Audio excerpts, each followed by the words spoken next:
এই গল্পটি একটি গরিলা এবং একটি গ্রামের রাজকন্যার সম্পর্কে একটি মেয়ের অনন্য গল্প। গরিলাটি কিভাবে মেয়েটিকে তার জ্ঞান ফিরিয়ে আনল, প্রতিটি বিবাহ এবং গরিলা বন্ধ করে দেয় নিজের জালে ফাঁদে ফেলে মেয়েটিকে গর্ভবতী করা, তারা প্রাণীটিকে বনে ছেড়ে দেয়। গল্পটি খুবই আকর্ষণীয় হতে চলেছে। পুরো গল্পটা শুনুন। ঘন বনের ধারে থাকতে আপনার ভালো লাগবে। শান্তিপুর নামে একটি ছোট গ্রাম বসতি স্থাপন করেছিল। এই গ্রামের জীবন ছিল সরলতায় পরিপূর্ণ। কাঁচা রাস্তা আর চারিদিকে সবুজের সমারোহ। কিন্তু গ্রামের মানুষ এই সবুজের মাঝে লুকিয়ে থাকা বনে বাস করে। আমি সবসময় জঙ্গলকে ভয় পেতাম। অনেক গল্প জনপ্রিয় ছিল।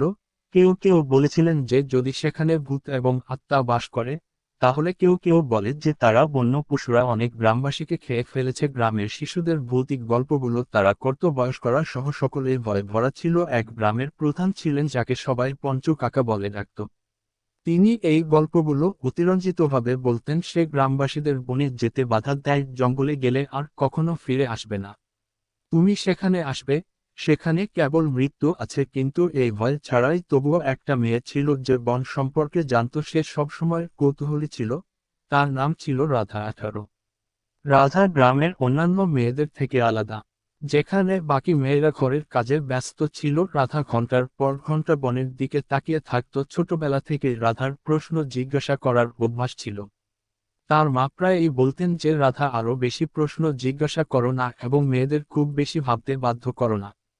কোন প্রয়োজন নেই। কিন্তু রাধা মেনে নেয়। যারা জানতে চেয়েছিল তাদের মধ্যে সে ছিল না। বনের এমন কি আছে যা দেখে সবাই ভয় পায়? গ্রামের মানুষ রাধার দিকে অদ্ভুত চোখে তাকায়। তারা তাকে একগুঁয়ে এবং অদ্ভুত বলে ডাকত, কিন্তু রাধা কারো কথাই পাত্তা দিন না। আমার সবচেয়ে বড় ইচ্ছা ছিল জঙ্গলে যাওয়া এবং গোপন কথা জানা। রাধা সবসময় বনের প্রতি আকর্ষণ বোধ করত। এটা ঘটে সকালে, যখন সূর্যের প্রথম রশ্মি বনের উপর পড়ে। যদি তাকে করতেই হতো, তাহলে সে এটা ঘন্টার পর ঘন্টা ধরে রাখত। রাতে যখন আমি বন থেকে আসা অদ্ভুত জিনিসগুলোর দিকে তাকাই, যখনই রাধা শব্দ শুনতে পেত, জানালা দিয়ে বাইরে তাকিয়ে থাকত।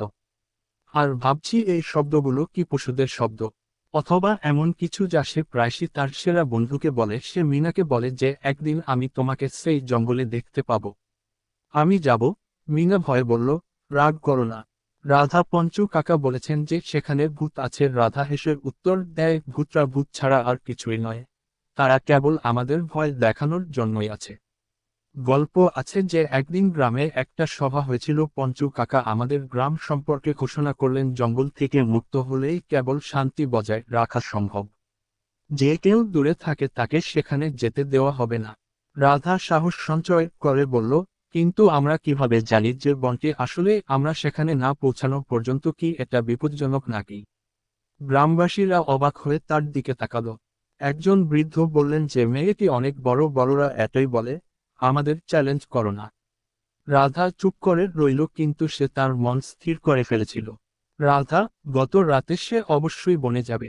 তার বাড়ির জানালা দিয়ে বনের দিকে তাকালো। সেদিন ছিল চাঁদনির রাত আর বনের গাছপালা। রাধা সিদ্ধান্ত নিল, ছায়াগুলো রহস্যময় লাগছিল। আমি সিদ্ধান্ত নিলাম যে আমি আর অপেক্ষা করতে পারবো না এবং পরের দিন সকালে ভোরে ঘুম থেকে উঠে সে বনে যাবে। একটি ছোট ঝুড়িতে রুটি, জল এবং কিছু ভেষজ তার মা ফুলগুলো রেখেছিলেন এবং এত সকালে জিজ্ঞাসা করেছিলেন। রাধা মিথ্যা বলে বলল, কোথায় যাচ্ছ? মা, আমি মিনার সাথে মাঠে যাচ্ছি। আমি সন্দেহের দৃষ্টিতে তাকালাম, কিন্তু কিছুই না। রাধা আস্তে আস্তে গ্রামের সীমানা অতিক্রম করল এবং বনের দিকে এগিয়ে যাচ্ছি। তার হৃদয়ে ভয় এবং উত্তেজনা দুটোই ছিল। রাধা বনে পা রাখার সাথে সাথে এক অদ্ভুত অনুভূতি অনুভব করল। গন্ধ অনুভব করো, ভেজা মাটি আর পাতার গন্ধ ভেসে আসছিল। চারপাশে ডালপালা সহ লম্বা গাছ ছিল, এতটাই পরস্পর সংযুক্ত ছিল যে সূর্যের আলো খুব একটা আসছিল না। রাধা ধীরে ধীরে হাঁটতে শুরু করল, প্রতিটি পদক্ষেপ নিল। কিন্তু সে কোথাও নতুন কিছু দেখতে পায়। রঙিন কিছু পাখিটি গান গাইছিল আর চোপের মধ্যে কোথাও কিছু একটা ছিল। একটা খসখস শব্দ হলো। এই বন কত সুন্দর, সে বলল না। কিন্তু আরো এগিয়ে যেতে যেতে বন ক্রমশ ঘন হয়ে উঠল এবং সে অনুভব করল এটা এমনই হয়েছিল যে সৌন্দর্যের সাথে সাথে এটি একটু প্রতিটি শব্দই ভীতিকর, যা তাকে এখন আরো সতর্ক করে তুলছে। রাধা যখন হাঁটছিল তখন সে দেখতে পেল যে সে গ্রাম থেকে অনেক দূরে চলে এসেছে। আমি এটা দেখে ভাবলাম এখন ফিরে আসার আর কোন উপায় নেই। না, আমাকে তাহলে এগিয়ে যেতে হবে। হঠাৎ চোখ থেকে কিছু জোরের শব্দ ভেসে এলো রাধা। তার হৃদস্পন্দন আরো জোরে বন্ধ হয়ে গেল। হয়তো কেউ ভয়ে থাকা সত্ত্বেও সে নিজেকে একটা প্রাণী ভেবেছিল। সে ঝোপের দিকে এগিয়ে গেল এবং একটি ছোট দেখতে পেল। আমি একটি হরিণকে পালানোর চেষ্টা করতে দেখেছি। হরিণটিকে দেখে সে আবার জীবিত হয়ে উঠল। আমি পাগল হয়ে যাচ্ছি, ভাবছি সবকিছুই বিপজ্জনক। সে নিজেই আরো কয়েক ঘন্টা বনে ঘুরে বেড়ানোর জন্য ব্যাখ্যা করা হয়েছে। পরে রাধা ক্লান্ত বোধ করতে শুরু করে এবং সে গাছের নিচে বসে আমি আমার ঝুড়ি থেকে রুটি খেয়েছিলাম সে এটি বের করে খেতে শুরু করলো। তারপর সে আবার অনুভব করলো ঝোপের মধ্যে কিছু নড়াচড়া শুনতে পেলাম, কিন্তু এবার শব্দটা জোরে এবং ভারী ছিল। মনে হচ্ছিল যেন একটা ছোট প্রাণী। রাধা কি ঝোপের দিকে তাকাচ্ছিল না। যখন সে মনোযোগ সহকারে তাকালো, তখন সে দেখতে পেল একটি বিশাল গরিলাটি বেরিয়ে আসছিল। গরিলার বয়স ছিল প্রায় 6 ফুট লম্বা, তার চোখ জ্বলজ্বল করছিল এবং সে রাধা যন্ত্রণায় কাতরাচ্ছিল এবং ভয় পিছিয়ে গেল। এত বড় প্রাণী সে প্রথম দেখল। গরিলাও রাধাকে দেখেছিল এবং সে তার দিকে পা বাড়ালো, কিন্তু তার মুখের উপর রাধা নির্দোষ ছিল। সে দেখেছিল যে গরিলাটির তার পা থেকে রক্ত ঝরছিল, হয়তো সে আহত হয়েছে। শিকারীর ফাঁদে গরিলা আহত হয়েছিল। সে রাধার দিকে তাকিয়ে ধীরে ধীরে বসে পড়ল। কিন্তু তার চোখে কিছু একটা ছিল যে ভীত হওয়া সত্ত্বেও রাধাকে বলেছিল। রাধা তাকে তার কাছে যাওয়ার সাহস দিল। ঝুড়িতে রাখা ভেষজগুলো বের করে নিল এবং চিন্তা, হয়তো আমি সাহায্য করতে পারি গরিলা। সে তার গর্জনের দিকে তাকালো, কিন্তু তারপর চুপ করে রইল। ঘটনাচক্রে সে রাধাকে থামানোর চেষ্টা করেনি। রাধা তার পায়ের আঘাত পরিষ্কার করে দিল এবং ভেষজ ব্যান্ডেজ এই কাজটি করার সময় তার হাত কাঁপছিল। কিন্তু গরিলা তাকে আঘাত করেনি। রাধা তার অবশিষ্ট রুটি গরিলাকে দিল। গরিলা প্রথমে এর গন্ধ পেল এবং তারপর খেয়ে ফেলল। রাধা সে তাকে নিজের করে নিচ্ছে দেখে খুশি হলো। শত্রু বুঝতে পারে না যে তুমি সত্যিই ভয়ঙ্কর। না, মানুষ তোমার সম্পর্কে ভুল ধারণা পোষণ করে, রাধা বলল, যেন গরিলা তাকে বুঝতে পেরেছে। হয়তো গরিলা তার দিকে তাকিয়েছিল এবং ধীরে ধীরে সে প্রথমবারের মতো রাধার আরো কাছে এলো। আমার মনে হচ্ছিল যেন জঙ্গলের এই বিশাল প্রাণীটি গরিলার সাথে জিনিসটা কত নিষ্পাপ এবং সরল। কিছুক্ষণ কাটানোর পর রাধা বুঝতে পারল যে সূর্য অস্ত যেতে চলেছে এবং ফিরে আসার সময় এসেছে। গরিলা ভুলে গিয়ে রাধার দিকে তাকালো, আর যেন সে তার উপস্থিতি দ্বারা সুরক্ষিত ছিল। রাধা ভাবল, হয়তো আমি রাতে আছি, আমি এখানে আমার সময় কাটাতে পারি, এই গরিলা আমার কথা ভাবে না। কোন ক্ষতি নেই রাধা, তোমাকে সারা রাত ধরে জঙ্গলের শব্দ শোনাবে। এবং তার পাশে বসে থাকা গরিলাটিকে দেখতে পেল। সে প্রথমবারের মতো বুঝতে পারল যে জিনিসগুলো যেসব বিষয় আমাদের ভয় পায়, সেগুলো খারাপ নয়। বনে প্রথম রাত কাটানোর পর আমি সকালের ঠান্ডা বাতাস এবং মৃদু সূর্যালোক অনুভব করলাম। আলোর রশ্মি গাছপালার মধ্য দিয়ে ছড়িয়ে পড়ছিল। রাধা লক্ষ্য করল যে গরিলাটি এখনো কাছাকাছি আছে। সে এমনভাবে বসেছিল যেন সে তাকে রক্ষা করছে। তুমি আসলে আমাকে কষ্ট দেবে না? না, রাধা গরিলাকে হেসে বলল। তার দিকে তাকালো এবং তারপর কাছের একটি গাছ থেকে একটি ফল নিল, ভেঙে তার দিকে বাড়িয়ে দিল। এটাই ছিল তার প্রথম। এবার রাধাকে কিছু দেওয়ার ইঙ্গিত দিয়েছিল। ফলটি নিল এবং খেয়ে ফেলল। হয়তো আমরা বন্ধু হতে পারি, রাধা বলল। রাধা গরিলার দিকে মনোযোগ সহকারে তাকালো। তার চলাফেরা, তার ভাবভঙ্গি আর চোখ, সেই গরিলার একটা অদ্ভুত নিষ্পাপতা ছিল। সে ধীরে ধীরে হেঁটে তার ক্ষতস্থানে ব্যান্ডেজ বেঁধে দিল। গরিলা কোন প্রতিরোধ করেনি। রাধা বুঝতে পারল যে সে আর তাকে বিশ্বাস করে না। কিছুক্ষণ পর গরিলা তাকে জঙ্গলে নিয়ে যেতে শুরু করে। রাধা তাকে আরো ভেতরে নিয়ে যেতে লাগলো। আমি একটু ভয় পেয়েছিলাম, কিন্তু তারপর আমি এটা মেনে নিলাম। পথে গরিলা তাকে একটি গাছ থেকে ফল দিল, এটি ভেঙে ফেলুন এবং কখনো কখনো এটিকে বিপদে ফেলুন। এখন উদ্ধারকৃত রাধা এবং গরিলার মধ্যে দ্বন্দ্ব চলছে। গরিলার মুখের ভাবগুলো এক অব্যক্ত কথোপকথনে পরিণত হতে শুরু করে। রাধাকে কিছু বোঝানোর চেষ্টা করা, ভাবভঙ্গি আর অঙ্গভঙ্গির মাধ্যমে। রাধা ধীরে ধীরে তার নির্দেশাবলী অনুসরণ করার চেষ্টা করে বোঝা। একদিন গরিলা তাকে একটি বড় গাছ থেকে ঝুলন্ত অবস্থায় দেখতে পেল, যেখানে অনেক পাখি বাসা বানায়। সেই দিকে ইঙ্গিত করে, বানাতে থাকো, তুমি আমাকে তোমার বাড়ির মতো কিছু দেখাচ্ছিলে। রাধা জিজ্ঞাসা করল এবং গরিলা মাথা নাড়ল যেন সে বুঝতে পারে। হয়তো এই কথোপকথন তাদের সম্পর্ককে আরো গভীর করবে। রাধা পরের কয়েকদিন বনে কাটিয়েছে, সে গরিলাদের সাথে জঙ্গলে অনেক দিন কাটিয়েছে। সে যে রহস্যগুলো দেখেছিল তা বুঝতে শুরু করেছিল, যে গরিলারা বনের অন্যান্য প্রাণীর সাথে কিভাবে যোগাযোগ করে থাকে। গরিলা তাকে সেই জায়গা থেকে উদ্ধার করেছিল যেখানে রাধাকে ঘিরে ছিল সাপ অথবা অন্যান্য বিপজ্জনক প্রাণী। বনের ফল এবং ভেষজ দেখালেন, যা রাধা মনে করল এটা খাওয়ার যোগ্য। গরিলা কেবল একটি প্রাণী ছিল না, সে বিচক্ষণ এবং সংবেদনশীল ছিল, বনের সময় কাটাত। এই দিনগুলিতে রাধার তার গ্রামের কথা মনে পড়ে। সে বুঝতে শুরু করলো যে সে অনেক দূরে চলে এসেছে, আর গ্রামবাসীরা এখনো তাকে খুঁজছে। আমাকে একদিন তার কাছে ফিরে যেতে হবে, গরিলাকে বলল। গরিলা তার দিকে তাকালো, যেন সে বুঝতে পারছে রাধা কি বলছে। বুঝতে পারল যে গরিলা তাকে থামাতে পারবে না, কিন্তু সে চায়, কিন্তু তাকে ছেড়ে যেতেও প্রস্তুত। রাধার পরের দিন গ্রামে ফিরে যাওয়ার কোনো ইচ্ছা ছিল না। সে গরিলাকে ব্যাখ্যা করার সিদ্ধান্ত নিল, গ্রামের মানুষ, তোমাদের এখানেই থাকতে হবে, তুমি বুঝতে পারছো না। কিন্তু যখন সে বনের বাইরে যায়, যখন সে হাঁটতে শুরু করলো, গরিলাটি তার পিছু নিল। রাধা গ্রামের সীমানায় পৌঁছে গেল এবং গরিলা থামানোর চেষ্টা করছি, তোমাকে এখানেই থাকতে হবে, গ্রামবাসীরা তোমাকে দেখলে ভয় পাবে। গরিলা তার দিকে এমনভাবে তাকালো যেন সে ঠিক সেখানেই থেমে গেল, যেন সে বুঝতে পেরেছে, কিন্তু তার চোখে দুঃখ স্পষ্ট দেখা যাচ্ছিল। রাধা ফিরে আসার পর তার আচরণ বদলে গেল। সে প্রায়ই একা একা বনের দিকে তাকায়। গ্রামবাসীরা এই মেয়েটির সাথে খুব বেশি কথা বলে না।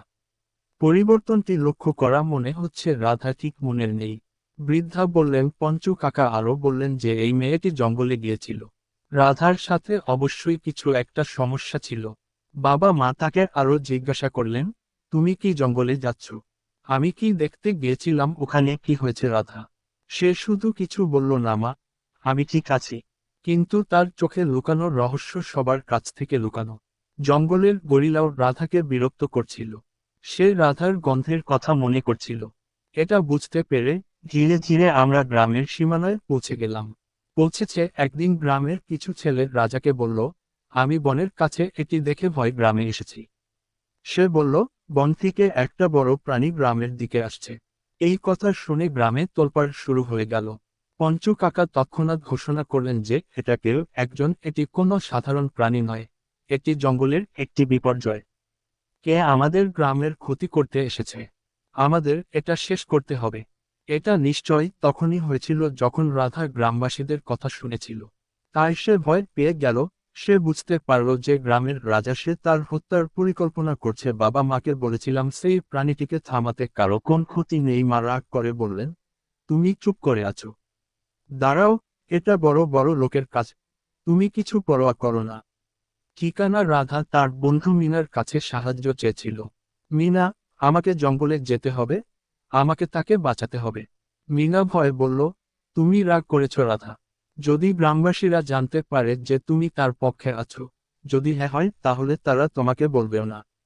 চলে যেত, কিন্তু রাধা কারো কথা শুনতো না। পাত্তা না দিয়ে সে বনের দিকে ছুটে গেল। রাধার কাছে একটি গরিলা খুঁজে পায়। গরিলা তাকে দেখে আনন্দে গর্জে উঠল এবং তার দিকে রাধা এগিয়ে এসে তাকে জড়িয়ে ধরে বলল, তুমি তুমি এখানে কেন এসেছো? গ্রামবাসীদের কাছ থেকে তুমি বিপদে আছো। গরিলা বুঝতে পারল না সে কি বলল, কিন্তু তার চোখ রাধার প্রতি তার স্নেহের প্রতিফলন ঘটাচ্ছিল। রাধা তাকে বনে ফিরিয়ে নিয়ে যাওয়ার চেষ্টা করেছিল, কিন্তু তারপর গ্রামবাসীরা হাতে অস্ত্রধারী গ্রামবাসীদের কণ্ঠস্বর শোনা গেল। যখন তারা জঙ্গলে পৌঁছালো তখন তারা গরিলাটিকে দেখতে পেল। গরিলাটি দেখার সাথে সাথে আক্রমণ শুরু করে, নিজেকে বাঁচাতে দৌড়ে যাওয়ার চেষ্টা করেছিল, কিন্তু সে খুব বেশি দূর যেতে পারেনি। পঞ্চু কাকা চিৎকার করে বলল, ওকে মেরে ফেলো, আমাদের গ্রামের জন্য বিপদ আছে। রাধা মাঝখানে এসে সে গিয়ে চিৎকার করে বলল, থামো, এটা তোমার কোন ক্ষতি করছে না, আমার এই বন্ধু, তোমাকে গ্রামে নিয়ে যাবে না। লোকেরা হতবাক হয়ে গেল। পাঁচু কাকা রেগে গেলেন। সে বলল, তুমি এই প্রাণীটিকে সমর্থন করছো। রাধা হলো জঙ্গলের কষ্ট, সাহস দেখাচ্ছে। সে বলল, এটা কোন সমস্যা নয়, এটা শুধু একটা প্রাণী। ভালোবাসা আর যত্ন কে বোঝে, আমি সব দেখেছি। আমি তাকে আহত অবস্থায় দেখেছিলাম এবং তাকে সাহায্য করেছিলাম। এটা কখনো আমার ক্ষতি করেনি।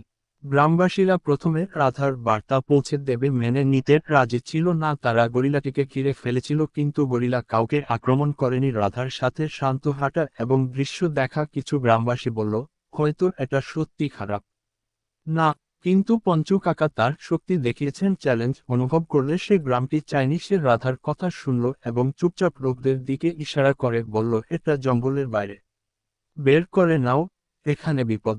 পঞ্চু কাকা এবং তার লোকেরা গরিলাদের আক্রমণ করে। রাধা এটা দেখে প্রস্তুতি নিতে শুরু করে। গরিলাকে বলেছিল, তোমাকে পালাতে হবে মানুষ, তুমি কি না? গরিলা বুঝতে পারবে যে রাধা এটা বলছে। রাধা গ্রাম ছেড়ে বনের দিকে দৌড়ে গেল।